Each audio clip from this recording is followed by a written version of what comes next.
Bismillahirrahmanirrahim. Assalamualaikum warahmatullahi wabarakatuh. Yang dihormati Puan Hajah Mastura binti Zakaria, Raisah Sekolah Islam Integrasi Safinatun Najah, yang berusaha Muallimah Noliana binti Razali, Ketua Guru Sekolah Menengah Islam Integrasi Safinatun Najah, guru-guru penolong kanan, staf guru-guru serta tuan-tuan dan puan-puan, ibu bapa dan penjaga yang dihormati lagi dikasihi sekalian. Selaku penolong kanan co-kurikulum, dengan ini saya ingin menerangkan tentang beberapa aspek pelaksanaan co-kurikulum di Sekolah Menengah Islam Integrasi Safinatun Najah. Tuan-tuan dan puan-puan boleh lihat pada paparan yang ditunjukkan.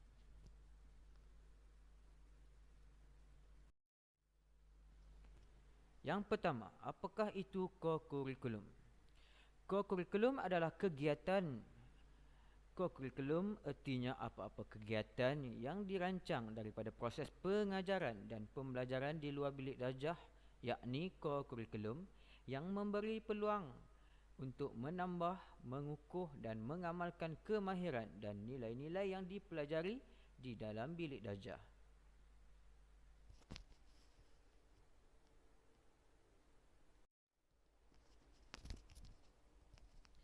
Selain itu, objektif pelaksanaan co-kurikulum mengikut KPM adalah seperti berikut.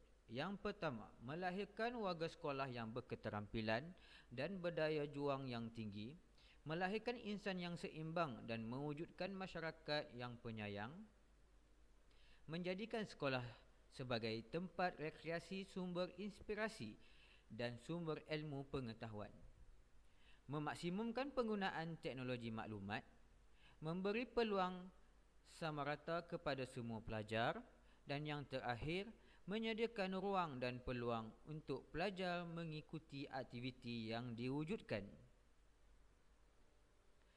Untuk maklumat tuan-tuan dan puan-puan, sebagai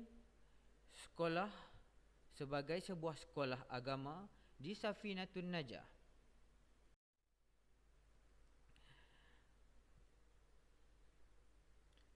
telah menambah beberapa objektif co-kurikulum, iaitu menyediakan insan yang sihat, sejahtera tubuh badan dan minda bagi menunaikan kewajipan sebagai hamba Allah Subhanahu wa taala.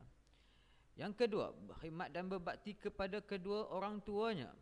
Dan yang ketiga, membantu makhluk Allah yang lain dalam persekitarannya bersesuaian dengan tahap usia masing-masing. Seterusnya, kurikulum terbahagi kepada dua, iaitu permainan dan kelab. Antara senarai permainan dan kelab untuk Sekolah Menengah Islam Integrasi Safinatun Najah adalah seperti berikut. Permainan sekolah menengah bagi kategori banin adalah senam aerobik dan kemahiran individu, dan bagi kategori banat, poco-poco dan zumba. Semua aktiviti ini dijalankan secara atas talian.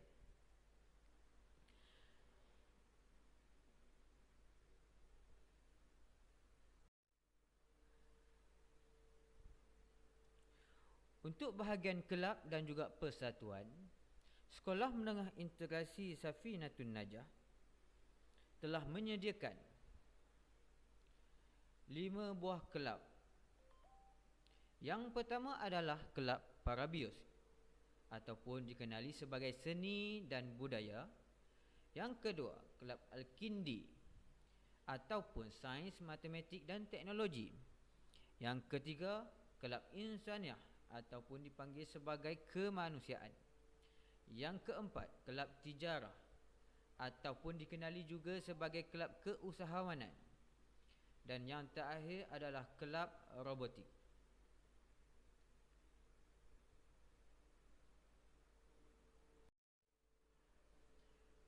Okey, di sini memaparkan beberapa aktiviti yang telah dilakukan pada tahun-tahun lepas.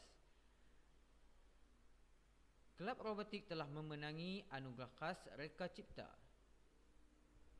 yang dianjurkan pada kempen kita semula peringkat sekolah bagi Majlis Bandaraya Shah Alam. Oleh itu, mengikut kesesuaian keadaan semasa, pihak sekolah telah mula melaksanakan aktiviti ini secara atas talian. Wajib bagi murid-murid untuk menyertai aktiviti tersebut kerana ada markah untuk penglibatan kurikulum. Seterusnya, sedikit ingin menerangkan tentang beberapa aktiviti yang dilakukan di peringkat sekolah, iaitu contohnya adalah aktiviti polisi hijau. Objektif polisi hijau adalah untuk mengkaji kesan secara langsung ataupun tidak langsung terhadap aktiviti polisi hijau yang bersesuaian di peringkat sekolah, mengenal pasti kekerapan aktiviti-aktiviti hijau yang boleh dilaksanakan, mengkaji tahap kepuasan murid-murid, guru, pihak sekolah dan ibu bapa terhadap aktiviti-aktiviti tersebut. Sehubungan dengan itu, memandangkan kita sekarang berada di dalam keadaan pandemik COVID-19, pihak sekolah ataupun guru-guru kelab akan mencadangkan beberapa aktiviti yang dapat kita laksanakan secara atas talian.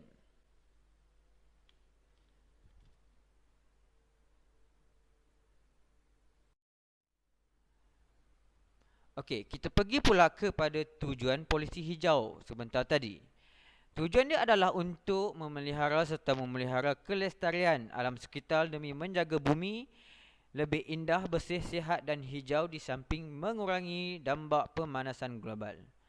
Dapat memberi pendidikan awal kepada setiap murid banin dan banat sekolah ini supaya meningkatkan keindahan dan kehijauan di persekitaran sekolah kita.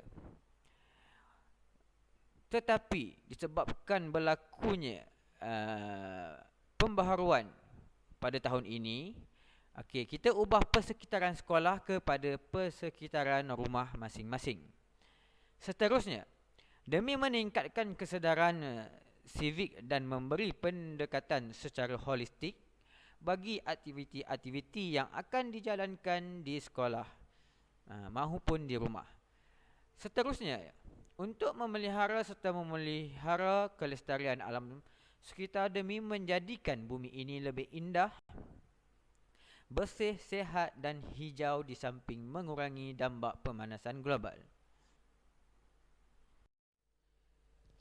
Untuk maklumat tuan-tuan dan puan-puan, pihak sekolah turut memberi nilai tambah dalam aktiviti permainan dan kesukanan melalui modul atlet muslimin dan polisi sukan muslimah. Ia bertujuan memastikan kedua-dua aktiviti ini patuh syariah dan berpaksikan kepada Islam sebagai satu cara hidup yang lengkap. Antara perkara-perkara yang dititikberatkan di dalam modul latihan atlet muslim sekolah adalah seperti berikut. Yang pertama, kepatuhan kepada Allah Subhanahu wa taala. Yang kedua, memperkasakan keimanan. Ketiga, pengurusan kalbu. Keempat, ukhuwah Islamiah. Kelima, latihan dan yang terakhir adalah inspirasi.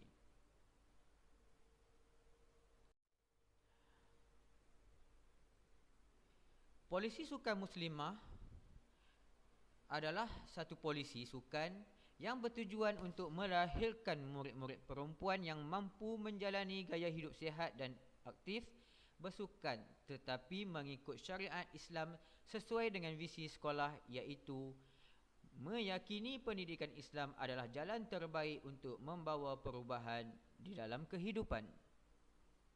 Di samping itu, polisi yang disediakan ini adalah merujuk kepada dalil-dalil dan amalan-amalan perubatan moden.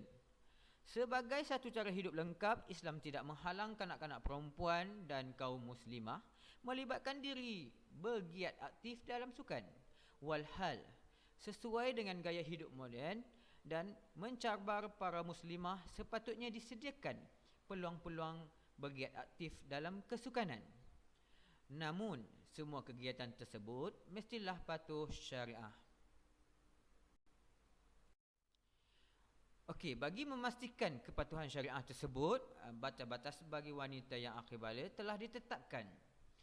Yang pertama, cara pemakaiannya. Dari sudut tudungnya, seluarnya dan juga warna perlu dititik beratkan.